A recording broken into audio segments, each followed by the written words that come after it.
Feliz sábado, tudo bem com vocês? Essa igreja a gente tem que olhar assim, né?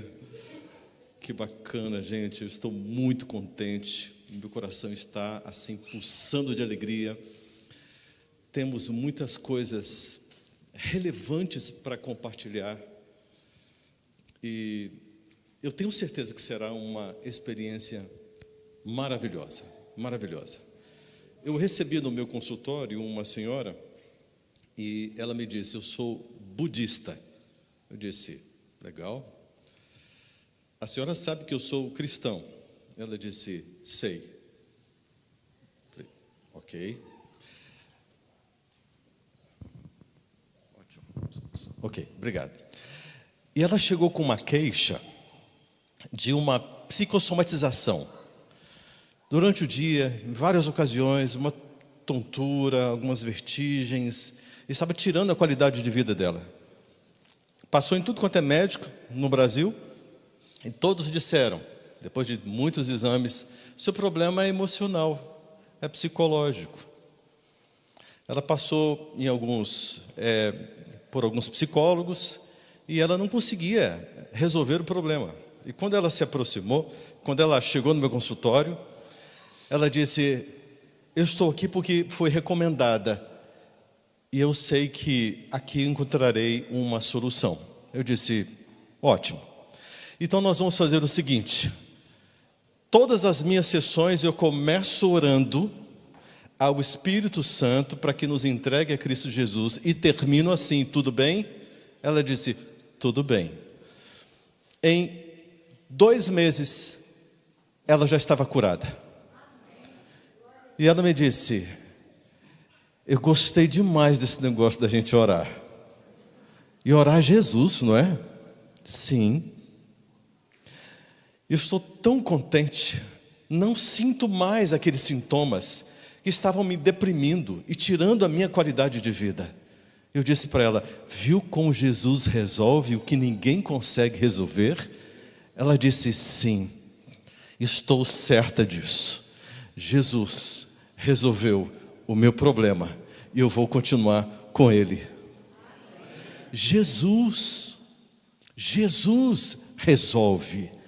Ele é a solução. O que Cristo é o que Ele nos oferece para a nossa cura. Gravou? Pegou a ideia? O que Cristo é o que Ele nos oferece para a nossa cura. Durante toda essa semana nós estaremos concentrados nisso. Nós vamos observar aquela semana chamada Semana da Paixão. Todos os dias eu quero observar com você como Jesus viveu. Isso sob o ponto de vista da psicologia. Eu quero te mostrar como Jesus viveu. Como que Ele se relacionou. E o que Ele ensinou. Com esse olhar, eu pretendo caminhar com vocês, com o auxílio do Espírito Santo, a compreendermos de uma forma muito profunda lições que farão toda a diferença na nossa vida e provocarão um impacto terapêutico sobre a sua vida. Não sei como você se encontra, quais são os problemas que você tem na vida, mas como eu conheço razoavelmente bem o ser humano, porque eu trabalho com isso de manhã, à tarde e à noite há algum tempo, não variam os problemas de um para o outro, um detalhe ou outro, uma situação ou outra, mas o ser humano continua padecendo, continua sofrendo os mesmos males, os mesmos problemas.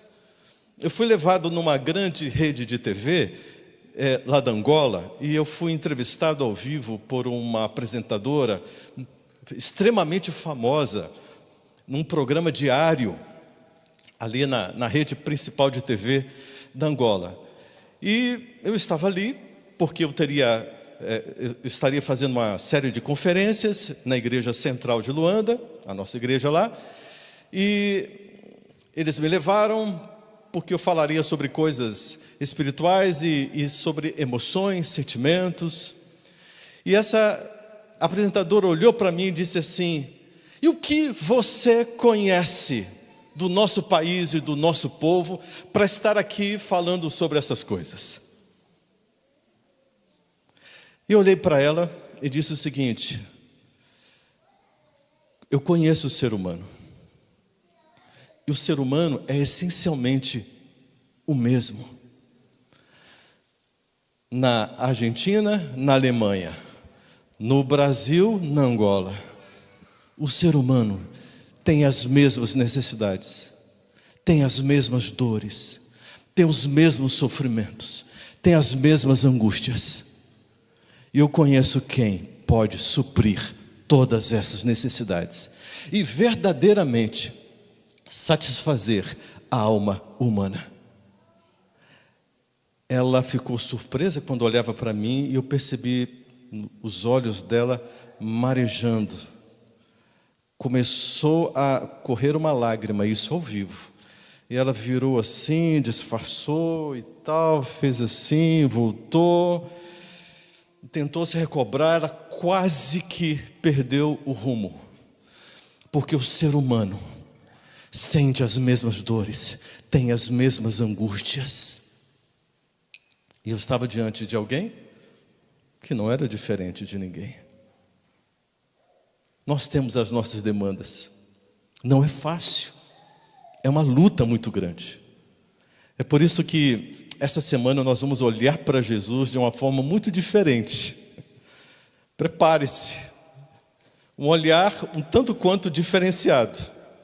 Eu acredito que fará um bem gigantesco para você. Amém?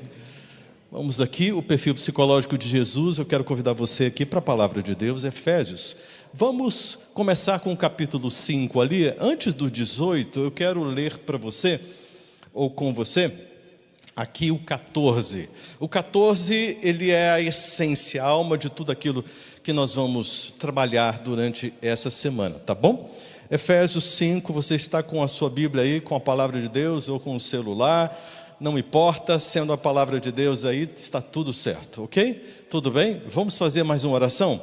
Senhor Deus, muito obrigado porque estamos abrindo a Tua palavra e queremos ter acesso a ela e sabemos que o Teu Santo Espírito é capaz de nos conduzir à alma deste texto, porque atingindo a alma deste texto, nós estaremos entrando em contato com os Teus sentimentos, com os Teus desejos, com as Tuas emoções, e é isso que nós desejamos para a nossa cura, para a nossa libertação. Abençoa-nos no nome de Cristo Jesus. Amém. Amém. Ok, aqui no verso 14, Efésios 5 diz assim: desperta. Quem? Tem alguém dormindo? Desperta. Ó, tu, desperta. Tem alguém dormindo. E quem está dormindo, de acordo com esse texto, está em que condição? Ó, levanta-te. De onde? Você está dormindo e o convite é para que você se desperte. Para se levantar de onde? Quem está dormindo está o quê? Morto. Quem está dormindo está morto. De acordo com Pedro, quem está morto, 2 Pedro 1, verso 8, está vivendo uma vida infrutuosa. Uma vida sem frutos, uma vida na cegueira. É isso que Paulo está passando aqui, é um apelo, porque tem solução, e a solução está em quem? O que diz o verso aí? Em Cristo. E o que Cristo fará? Ele te ressuscita, Ele te ilumina, Ele te coloca numa vida excelente, numa vida extraordinária. Você está precisando ser ressuscitado de quê? De uma vida espiritual medíocre? De uma relação conjugal em que você está aí posicionado numa mediocridade que nem você está aguentando?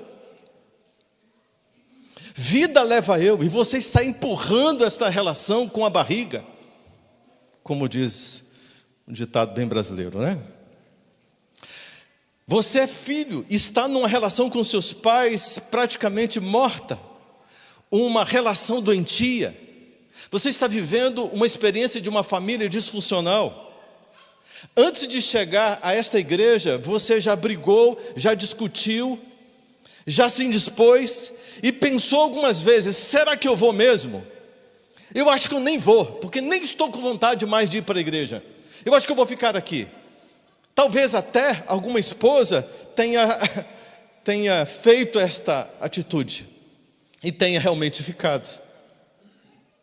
Uma família disfuncional, um relacionamento disfuncional, porque você dorme nesta relação. Cadê você interagindo? Cadê você proativo? Você funciona de maneira reativa, e aquilo que você entrega é péssimo, não contribui. E você diz: eu sou vítima, é assim que eu sou, não consigo ser diferente. O texto está dizendo: levanta-te, você que está dormindo, você que está morto. Porque Cristo resolve o seu problema, Ele te ressuscita, Ele te dá parâmetros, Ele te dá os conceitos, que Ele chama de verdades. E estas verdades vividas, libertará a sua alma. Levanta-te dentre os mortos, porque o mundo está morto. Eu recebo tanta gente no meu consultório, pessoas mortas, nas relações, em tantas coisas na vida. Pessoas que só conseguem olhar para os problemas e para as situações, estão de costas dadas para a vida. Tem uma vida por ser vivida, mas estão olhando tudo aquilo que não deveriam olhar. Deveriam seguir avante. Abandonaram a si mesmas e não sabem mais viver de outro jeito. Quantos desafios, quantas lutas, quantas dores. Levanta-te. Cristo é a solução. Ele vai te iluminar com uma vida extraordinária, com uma vida rica de significados, com uma vida de verdade. João 10:10, Jesus disse: eu vim para que tenham vida, e vida em abundância. Uma vida iluminada, uma vida rica, uma vida de proatividade, uma vida de grande significado, uma vida com propósito. Porque aquele que veio para roubar, matar, destruir e te fazer sofrer, para fazer você ficar nesta condição. Bom, agora vamos na sequência. Esse é o parâmetro básico, esse é o objetivo. Verso 18, aqui diz: e não vos o quê? O estado de embriaguez como que funciona o estado de embriaguez? A pessoa fica naquele torpor, ela perde a consciência, ela perde a noção, ela está com a mente embotada, sim ou não? Não é assim? Desorientada, descontrolada. Essa palavra, olha só, aqui diz: e não vos embriagueis com vinho, no qual há dissolução. Essa palavra dissolução é azotia, do grego, que significa exatamente isso: desorientado, descontrolado. Não fique descontrolado, desorientado, porque quem vive assim, vive como embriagado, entorpecido, embotado. Viva uma vida relevante. Para você viver na plenitude, outra palavra, plero, do grego, para você viver a plenitude, a receita está aqui. O Espírito de Deus está disponível para, com a sua presença, nos encher. É a ideia da plenitude. Quando o Espírito Santo vem, ele ilumina a nossa vida, ele enche a nossa vida. Mas qual é a atividade do Espírito Santo? Ao encher a nossa vida, é nos conectar a uma outra plenitude. Então vamos lá, na sequência. Cadê a sequência ali? Ok? Agora vamos para o Efésios. Agora vamos para o 4. Pode voltar o slide, por gentileza. Isso. Só voltar. Só voltar o meu slide. Isso. Ok, obrigado. Isso, olha só. 4, verso 13. Aqui nós encontramos o seguinte: até que todos cheguemos à unidade, está falando aqui de relacionamento, a unidade da fé e do pleno conhecimento do Filho. Pleno conhecimento, é um conhecimento visceral, conhecimento prático, vivencial do Filho. A perfeita varonilidade, à medida da estatura da plenitude de quem? De Cristo. Plenitude do Espírito, plenitude de Cristo. Pode voltar lá no texto, por gentileza. Isso, ótimo. Obrigado.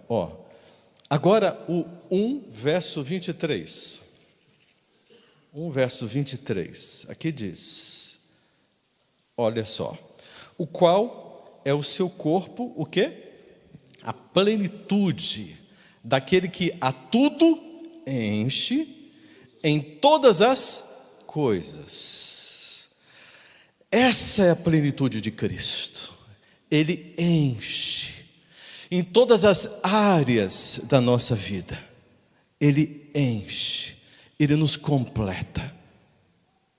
E essa plenitude de Cristo vai nos conduzindo a uma outra plenitude. Olha só, 3,19 agora, diz o seguinte, 3,19. E conhecer o amor de Cristo, que excede todo o entendimento, para que sejais tomados de toda a plenitude de quem? Do Pai. De toda a plenitude do Pai. Então, observe, a plenitude do Espírito Santo nos conduz à plenitude de Cristo. E a plenitude de Cristo nos conduz à plenitude do Pai. Olha que coisa maravilhosa. A gente vê aqui o trabalho tão perfeito da Trindade, deste Deus Trino em nosso favor. O próximo, os 5, versos 1 e 2 agora. Eu queria começar aqui a Efésios 4, o último verso do Efésios 4, e a gente entra no 5. Aqui diz, antes sede uns para com os outros o quê? Benignos. Mas o quê? Compassivos. Perdoando-vos uns aos outros. Trata-se do fruto do Espírito. Um fruto gerado pela plenitude do Espírito no coração humano. Como também Deus em Cristo vos perdoou. De que forma o Pai se manifesta na nossa vida? Por meio do seu Filho, Cristo Jesus, né? Agora, o auge aqui, 5:1. Sede, pois, dessa forma, imitadores do Pai. De que forma? Como filhos amados, porque por meio de Cristo Jesus nos tornamos filhos amados. E andai em amor. E quem é que nos ensina a termos um relacionamento que brilha, iluminado, pleno, extraordinário, incrível? Quem é que nos ensina? Quem é o parâmetro? O Filho, Cristo Jesus. Andai em amor, como também Cristo nos amou e se entregou a si mesmo por nós, como oferta e sacrifício a Deus, em aroma suave. Glórias a Deus por isso. Olha só, o cérebro. Quanto mais a gente estuda, quanto mais os pesquisadores estudam sobre o cérebro humano, a neurociência está aí comprometida em desvendar os grandes mistérios, mais se chega a uma conclusão: nada se sabe sobre esta estrutura fantástica, extraordinária, né? Mas vamos ver aqui alguns detalhes. Essa parte aqui de baixo, assim, é do cérebro, né? Chamado cérebro reptiliano. Ela é responsável pelas funções automáticas: piscar, respirar, os órgãos do corpo, todo o funcionamento, né? Toda a parte automática que você nem se dá conta, nem para pensar. Funciona porque todas as funções estão garantidas ali, ok? Agora, existe o cérebro Essa parte central de baixo aqui, só essa partezinha do meio, mesmo que tudo esteja em azul, mas considere só essa partezinha do meio, o sistema límbico. Aqui é onde toda a estrutura emocional do ser humano acontece. É aqui onde fica registrado aquele medo excessivo de viver novamente uma experiência amarga que já se viveu na infância, na juventude ou em algum outro momento da vida, que a gente chama de trauma, de um trauma emocional. Um trauma emocional é uma memória registrada exatamente nesta área, mais especificamente no equipamentozinho que fica do lado do hipocampo chamado amígdala. A amígdala é o centro das reações emocionais. E a gente trabalha o tempo todinho olhando para a amígdala. O tempo todinho buscando reações diferenciadas para esta amígdala. Porque esta amígdala, ela traz ali todo um conjunto de traumas, as memórias emocionais negativas que trazem um medo excessivo. A amígdala, ela funciona como um alarme para o corpo. Quando ela percebe que você está correndo algum tipo de risco, de alguma ameaça, ela entra em ação como um alarme e ela faz com que todo o sistema de defesa do corpo humano esteja prontinho para o ataque, a defesa. Só que isso pode funcionar de forma desregulada. Já passou perto de um carro com alarme desregulado? Você nem triscou no condenado, ele já está tocando. Aí você, meu Deus do céu, vão me confundir com algum ladrão. Nem o dono do carro quer que ele funcione desse jeito. Porque o alarme tem que funcionar direitinho. No caso de uma tentativa de invasão, do veículo, ele tem que funcionar para poder dar ali um alerta. E não ficar funcionando de qualquer jeito. Da mesma forma, isso acontece com a gente. Essa área aqui, chamada popularmente do cérebro emocional, é que ficam esses registros. E você faz comportamentos, muitas vezes, que nem você entende porque você tem feito esses comportamentos. E você sabe que os resultados são péssimos, são ruins. Quem convive com você se queixa. E diz, por que você reage desse jeito? Calma, não é para tanto. Por que você é tão nervosa desse jeito? Calma, não precisa, calma. Por que você é tão ansioso desse jeito? Relaxa, meu Deus do céu, desse jeito não dá. Fica difícil a nossa relação desse jeito. Por que qualquer coisa você estoura? Calma, não é assim. Vamos conversar, nós temos condições de conversar. Por que você foge da conversa? Por que você foge do diálogo? Por que você não quer falar com ninguém? E você se fecha nessa caverna emocional, e você não quer falar? Por que você não consegue se expressar? Por que você não tem tanto medo de ser abandonado, e você reage tentando segurar, tentando dominar, tentando conter o outro, com esse padrão de ciúmes, que acaba, que destrói com a relação? Por que você desconfia de todo mundo, até da sua sombra? Opa, essa sombra acho que não é minha. Alguém está... Você desconfia até da sua sombra? Por que esses pensamentos negativos o tempo todo na sua mente, o tempo todo? Por que você olha para uma situação e você só consegue ver o negativo? Você não vê as coisas boas e você se concentra no negativo e sofre por causa disso. Por que você é uma pessoa tão crítica do jeito que você é? Enquanto todo mundo está falando coisas boas, você está vendo o problema, está lendo as pessoas de cima e baixo e fazendo críticas. Por que você é tão emocional nas suas relações e qualquer coisinha que acontece você acha que foi abandonado, que você acha que foi preterido? Por que tanta privação emocional?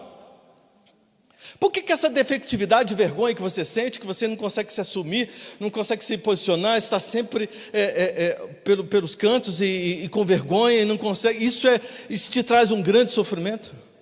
Por que você não consegue viver em comunidade? Você sempre está nos cantos, nas beiradas, você não consegue chegar e se aproximar. Por que você sofre tanto assim com isso? Por que você vive no alto sacrifício? Tudo que você faz pela sua família, você vai no sacrifício. Só que como moeda de troca, porque você sofre, porque não tem o retorno que você deseja ter à altura. Porque você foi educado a entender que se você não fizer algo, você não vai ser amado pelo que você é essencialmente. Por que você sofre essas coisas todas? Tudo isso está registrado na amígdala. É por isso que você está tendo tantos problemas emocionais, sofrendo tanto. E aí, para se defender, você diz assim: eu sou assim, nasci assim, sou assim e vou morrer assim. Prazer, Gabriela, muito prazer. Há uma resposta para tudo isso, e Cristo quer te libertar de tudo isso. Aquela outra área, daquele vermelhão assim, né, para cá, até a ponta assim, é o neocórtex.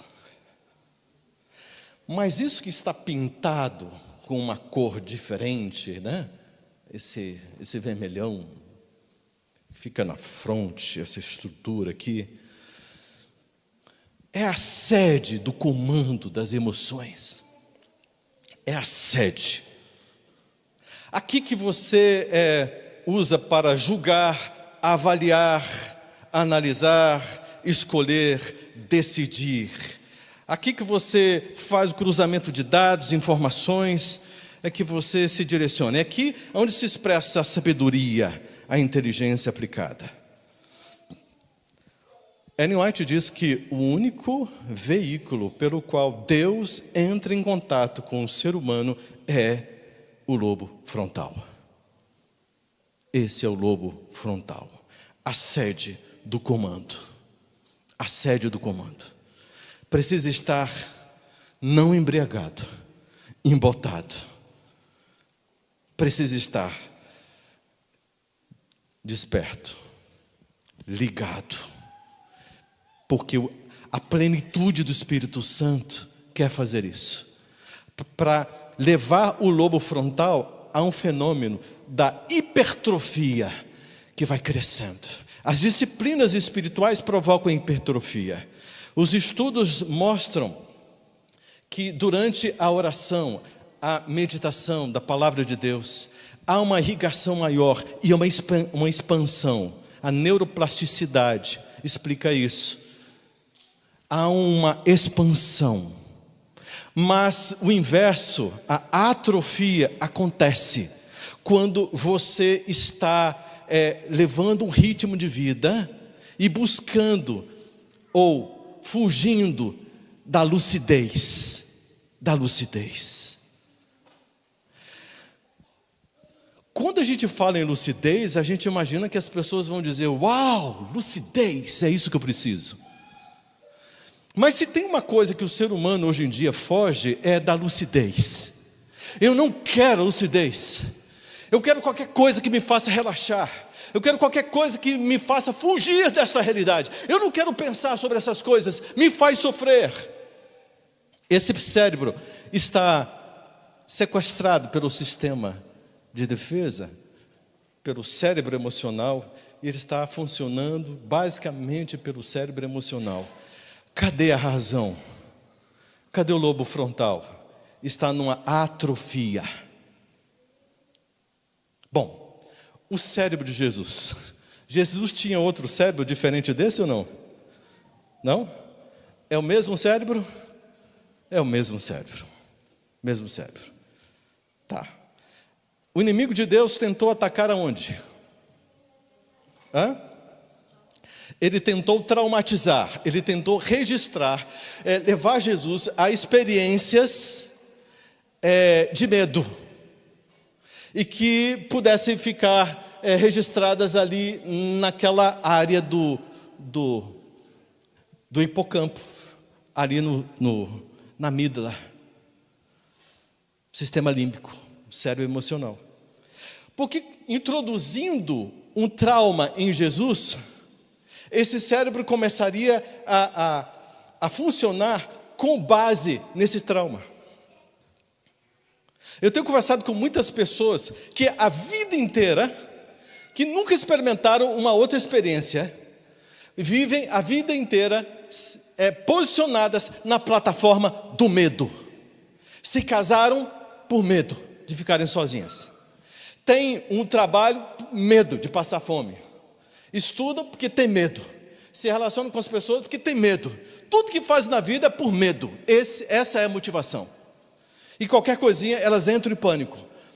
porque têm medo, se desregulam emocionalmente com muita facilidade, porque elas têm medo, medo, medo, medo.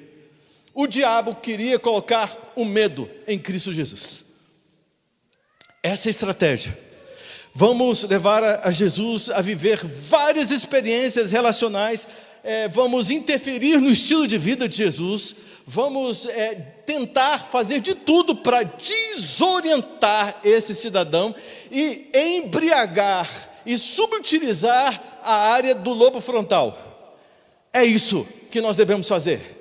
E tentaram de tudo implementar esse projeto, que fatalmente resultaria na derrota de Cristo Jesus, mas não conseguiram, porque Jesus nunca acomodou aqui nenhum trauma emocional. Jesus, o homem mais livre que já houve do planeta Terra, com uma autonomia perfeita, nenhum vício emocional, um homem verdadeiramente livre e que veio para libertar o ser humano e ensinar o caminho da liberdade.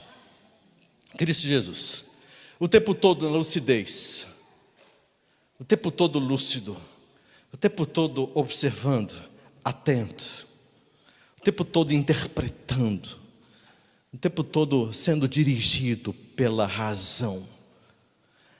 Tinha emoções? Jesus tinha emoções? Tinha sentimentos? Em algum momento ele foi dirigido pelos sentimentos, pelas emoções? Mas ele foi dirigido pelo quê? Pela razão.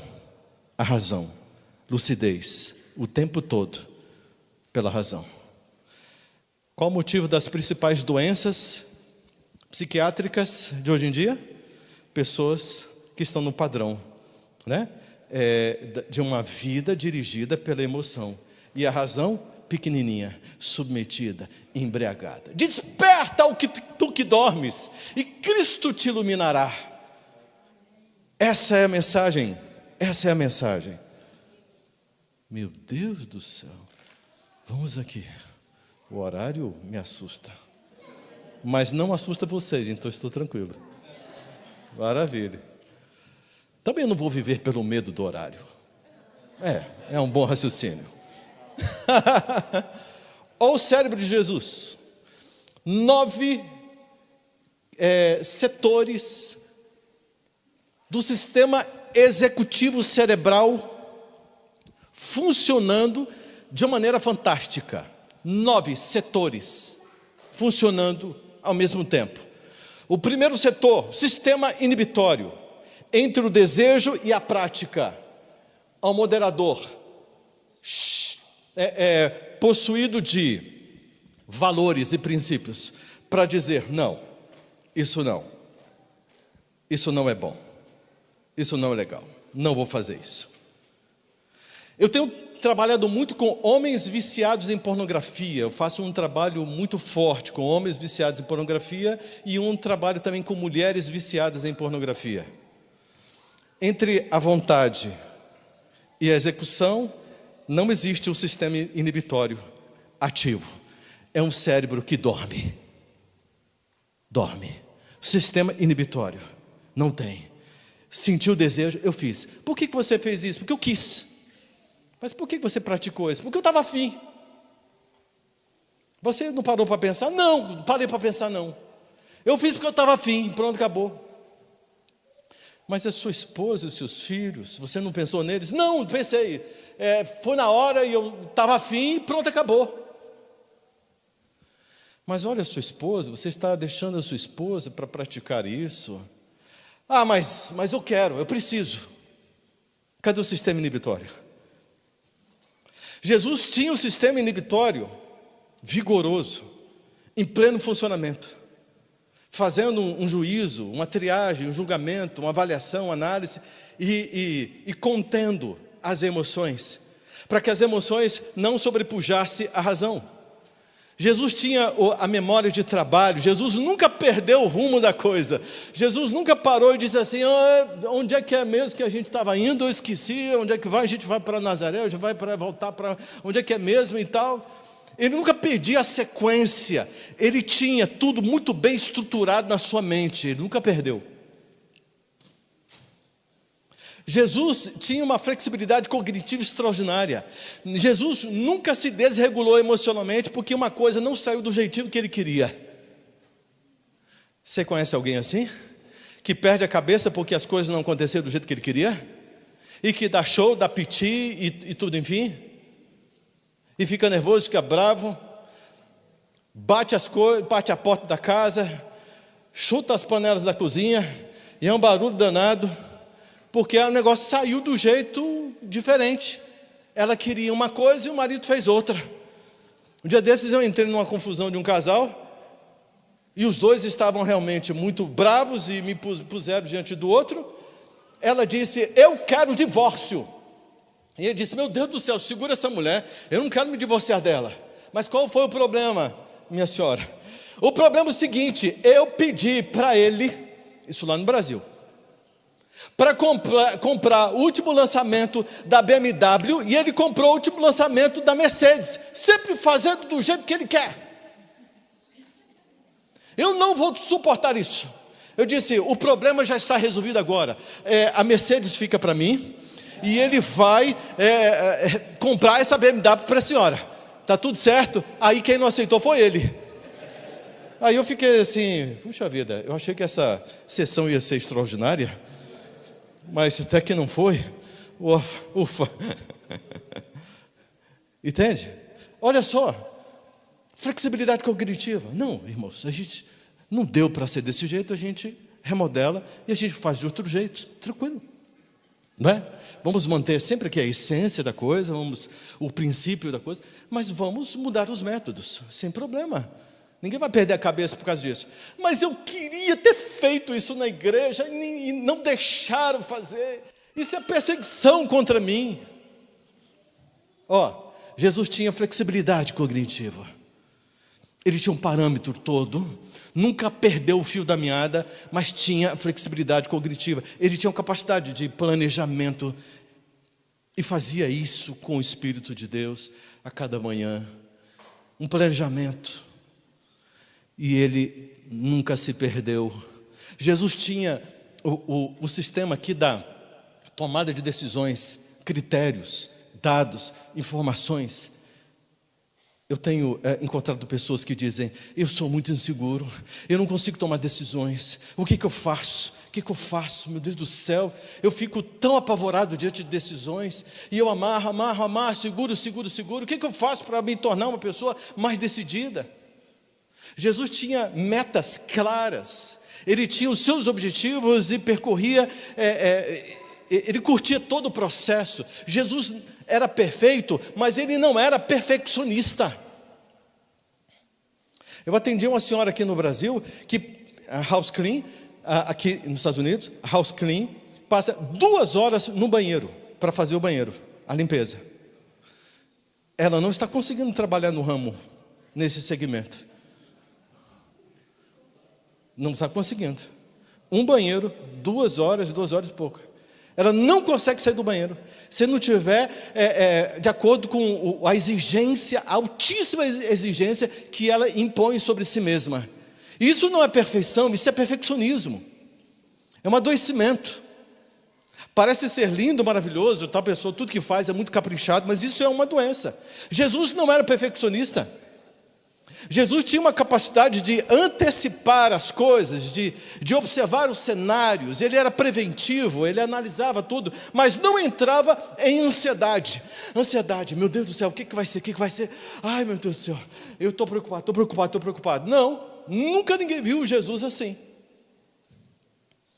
Jesus tinha uma capacidade de organizar e ordenar as coisas de uma forma extraordinária. Jesus tinha fluidez. São 9 componentes do sistema executivo cerebral. É o que dirige o ser humano. Tudo que Jesus colocava as mãos fluía. Tem gente que tudo que coloca a mão dá zebra. Amarra, dá problema. Coisa que não tem jeito de dar problema, mas se o fulano de tal pegar aquilo ali para fazer, vai dar problema. Vai complicar, vai enrolar tudo. E ninguém sabe o que acontece. Por que enrola tudo? Jesus tinha fluidez. Ele tinha essa capacidade. Queridos, uma pessoa com TDAH, transtorno de déficit de atenção, com hiperatividade, ela tem tudo isso comprometido. Ela tem tudo isso comprometido. Acontece que, com uma vida de oração, leitura da palavra de Deus, seguindo a Jesus, testemunhando e vivendo com Deus, o Espírito Santo potencializa todos esses aspectos. E dá uma luz para esta pessoa, para ela elaborar estratégias e mais estratégias, para ela ter uma vida com fluidez, obra do Espírito Santo, que eu tenho presenciado diariamente esse evento de milagre. Você não tem TDAH, mas dependendo do seu estilo de vida, o seu lobo frontal está embriagado, está embotado. E você que não tem TDAH, porque ninguém tem culpa de ter TDAH, isso vem da infância, é nascimento, é uma estrutura física, né? Cerebral. Mas você que não tem TDAH, pelo estilo de vida, você pode ter essas funções executivas cerebrais embotadas, comprometidas. Eu cheguei na casa de uma irmã com a minha esposa ali, para a gente poder se hospedar na casa da irmã, para a gente fazer um evento, e o filho dela estava sentado no sofá, diante de uma tela gigantesca, que passava um desenho animado. Ele estava com o smartphone na perninha esquerda, com um joguinho, e um notebook aberto na perninha direita, com outro joguinho. Ele estava fazendo 3 coisas, ou pretendendo fazer 3 coisas ao mesmo tempo. E eu sentei e fiquei observando. E um garoto sendo destruído fisicamente, neurologicamente, em seu sistema executivo cerebral. Superestimulado. Um garoto que daqui a pouco estará completamente inviabilizado para uma relação serena, profunda e sistemática de meditação, oração, leitura da palavra de Deus, ou seja, das práticas espirituais. Uma mente inquieta, com pensamentos inquietos, com insônia, com comorbidades. Uma pessoa desorientada. Levanta-te de entre os mortos e Cristo te iluminará. Há um milagre por ser vivido. Há um milagre. O diabo está descobrindo todas as ferramentas necessárias para embotar sua mente, porque embotando o seu lobo frontal, ele te escraviza, ele te segura. Coisas assim do tipo, vídeos de curtíssima duração. Assiste um, legal. Assiste outro, legal. Assiste outro, legal. Assiste outro, interessante. Assiste outro, interessante. Assiste outro, interessante. Até vocês se cansaram, né? Estressa o cérebro. Trabalha algumas regiões do cérebro que vão escravizá-la e super estimulá-la. Você se torna um viciado nisso. E o seu cérebro começa a ficar um cérebro cansado, envelhecido. E você não consegue mais parar para refletir, para meditar, para se aprofundar nas coisas de Deus. Não consegue.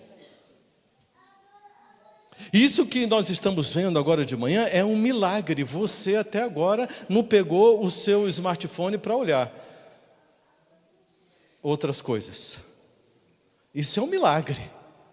Porque normalmente já deu tempo de você estar com crise de abstinência. Entende? Mentes inquietas. O diabo tentou fazer isso com Cristo Jesus. Mas Cristo Jesus tinha essas 9 funções na plenitude. Uma geração com o sistema executivo cerebral, com o lobo frontal destruído. mas que tem chance. Vai passar por crise de abstinência, vai passar por algumas mudanças, mas tem chance. Tem chance. Amém por isso? Eu consegui chegar a 1/3 da minha pregação de hoje. Isso quer dizer que temos muita coisa para amanhã. E assim, durante essa semana, vamos com calma, porque temos algumas coisas maravilhosas para você. Eu quero terminar dizendo o seguinte: vamos cuidar do nosso cérebro, fazendo a nossa parte, porque Cristo quer iluminar a nossa mente, liberando a presença do Espírito Santo, para a gente ter uma mente clara.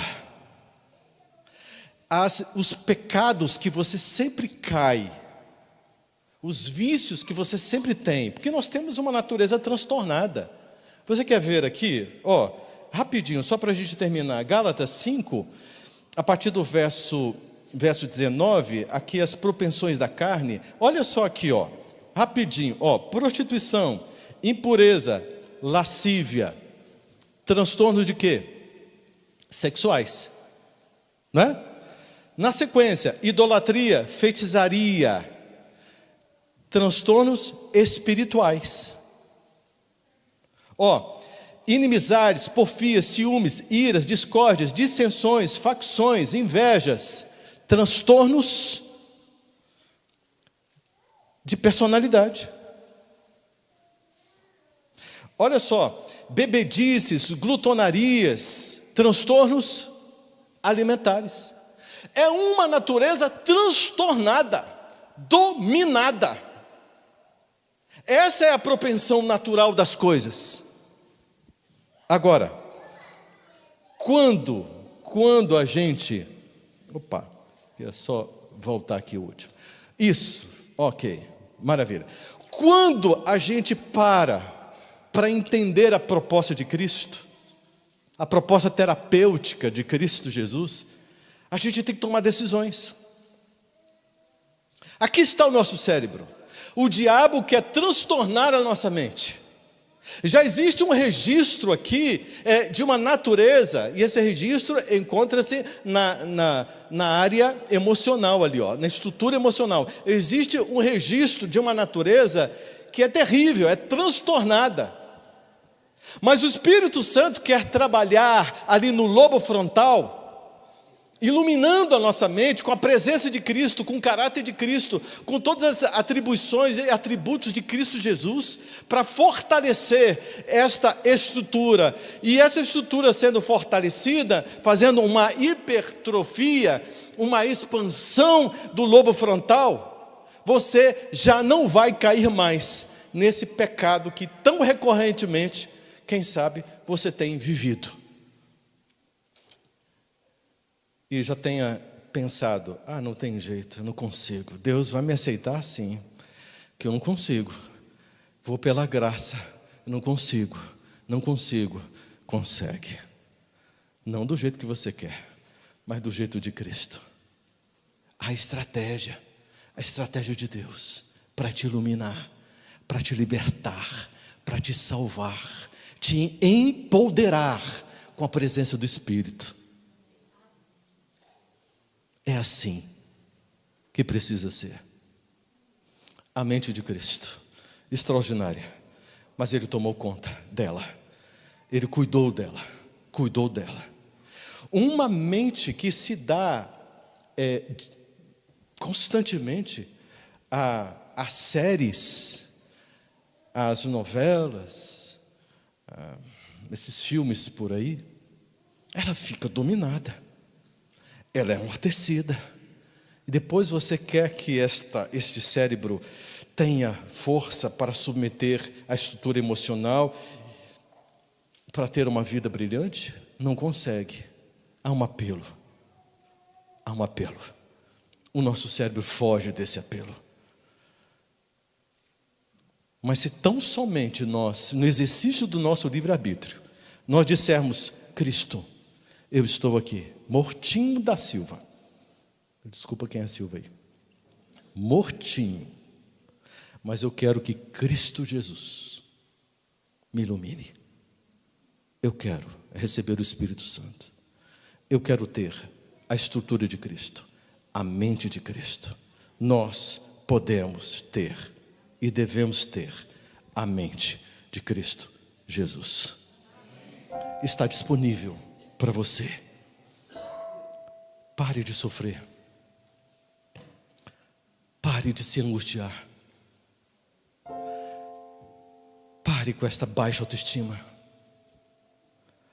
Pare de dizer, eu não consigo mais, eu me angustio. Pare. Um dia desses eu cheguei numa loja e a mocinha me atendeu. E ela estendeu o braço e ela tinha uma tatuagem no braço com a seguinte frase: a minha avó me ensinou tudo nesta vida. Ela só não me ensinou a viver sem ela. E essa frase estava tatuada, mas ela tinha por baixo vários vergões de automutilação. Isso pode não estar acontecendo com você de forma física, mas emocional pode estar acontecendo. Um processo de autossacrifício, no processo de autocondenação. Você pode estar sofrendo muito. Mas Cristo Jesus está aqui para iniciar um trabalho terapêutico sem precedentes na sua vida.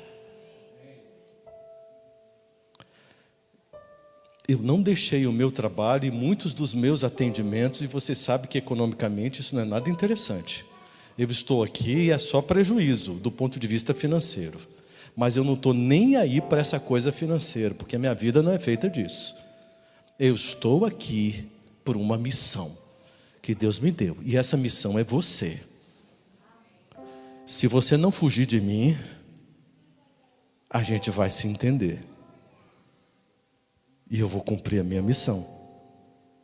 Só como um veículo, um canal. Nem um mérito meu. Porque o Espírito Santo tem pressa de você. Ele já não aguenta mais ver você vivendo do jeito que você está vivendo. Levando a vida, tocando, dizendo, é isso mesmo. Ele quer que você tenha uma vida iluminada. Levanta-te dentre os mortos e Cristo te iluminará. Eu quero fazer uma oração por você, que diante do mundo espiritual agora quer dizer o seguinte: Senhor Deus, eu preciso ser libertado, eu preciso ser curado. Tenha piedade da minha alma e me ajude a cuidar da minha mente, sobre a ação do teu poder, porque eu quero viver isso que a tua palavra me propõe, para eu ser uma pessoa livre e finalmente poder ajudar os cativos, os algemados, aqueles que vivem na escuridão, aqueles que vivem no sofrimento. Isaías 61 colocou isso como a missão de Cristo, e Cristo Jesus colocou isso como a nossa missão. Mas ao invés disso ser a nossa missão, nós somos as vítimas deste processo. Basta diante do mundo espiritual para isso. Nós estamos aqui para vivermos uma vida extraordinária.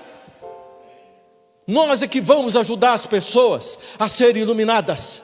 Mas primeiro a gente tem que cuidar da gente, aos pés de Cristo.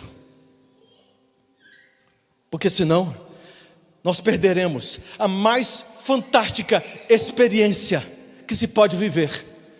A experiência da existência com uma vida abundante. Não joga a sua vida fora, no nome de Jesus. Seja humilde para aprender com Ele como fazer, o que fazer para ter uma vida extraordinária. Você quer dizer isso para Cristo? Só colocar-se de pé e o mundo espiritual vai entender o recado. Glórias a Deus. Glórias a Deus. Glórias a Deus. Glória a Deus. Vamos orar. Santo Deus, os teus filhos, comprados a preço de sangue, sangue do teu filho amado, se levanta hoje diante do tribunal divino, diante do mundo espiritual, para dar um basta ao estilo de vida que tem vivido. O teu povo quer libertação. O teu povo está cansado de tanto sofrer sofrimentos que não deveriam sofrer. Mas o teu povo quer sair da escuridão e quer colocar-se sob a luz de Cristo Jesus, para terem a mente iluminada e uma vida governada pelo teu Santo Espírito. Dá o poder para isso, Senhor, porque a decisão é uma reação humana, mas toda ação é da tua parte. Opere em nós aquilo que não temos capacidade para realizarmos por nós mesmos. Liberta desses sentimentos de ciúmes, liberta desse sentimento de baixa autoestima, liberta desse sofrimento de reações tão agressivas. Liberta, Senhor, de transtornos emocionais que escravizam o teu povo. Liberta dessas doenças emocionais. Liberta dos pecados sexuais. Liberta o teu povo desta angústia, Senhor Deus. E levanta o teu povo diante de ti, para viver uma vida iluminada, com um propósito extraordinário. Porque o Senhor tem capacidade para fazer isso na vida de quem quiser, de quem aceitar. E nós queremos, e nós aceitamos. Abençoa, Pai, com teu amor. Liberta o teu povo. Cura a alma do teu povo. No nome de Cristo Jesus. Amém.